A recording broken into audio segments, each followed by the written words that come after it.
So ఈ ఆధునిక కాలంలో మనిషి అవయవాలతో సమానంగా మనిషిలో కలిసిపోయిన ఒక వస్తువు ఏదన్నా ఉంది అంటే అది మొబైల్ ఫోన్.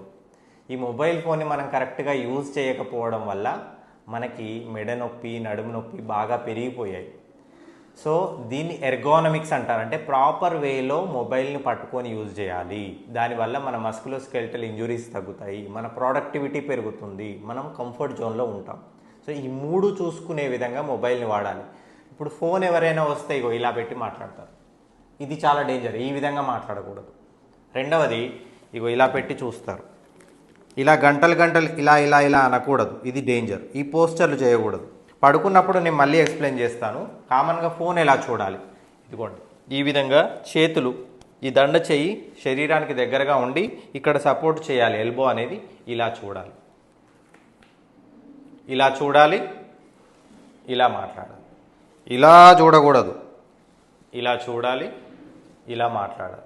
మెసేజ్ చేయాల్సి వస్తే ఇగో ఈ విధంగా, ఈ విధంగా. అంతేగాని పూర్తిగా వంచడం డేంజర్. ఇలా చేయడం వల్ల మీరు ఇలా వేరే పొజిషన్లో వంచి చేయడం వల్ల మీ స్పైన్ యొక్క సెంటర్ ఆఫ్ గ్రావిటీ అనేది ముందుకు జరిగిపోయి స్పైన్ తొందరగా ఇంజురీ అయ్యి డిస్క్ ప్రాబ్లమ్స్ వస్తాయి. అదేవిధంగా ఇలా పడుకొని చూడకూడదు. ఇలా పెట్టుకొని చూడడం ఎక్కువసేపు వల్ల మళ్ళీ స్పైన్ దెబ్బతింటుంది. తల తిరగడం, వట్టిగా ఎక్కువ అవ్వడానికి one of the main reason ఈ రాంగ్ పోస్టర్లలో గంటలు గంటలు పెట్టుకోవడం వల్ల కూడా తల తిరుగుతుంది. కాబట్టి ఈ జాగ్రత్తలు అందరూ తెలుసుకోండి. పడుకున్నప్పుడు ఎలా ఫోన్ పట్టుకోవాలి అనేది కూడా నెక్స్ట్ వీడియోలో చెప్తాను. Thank you.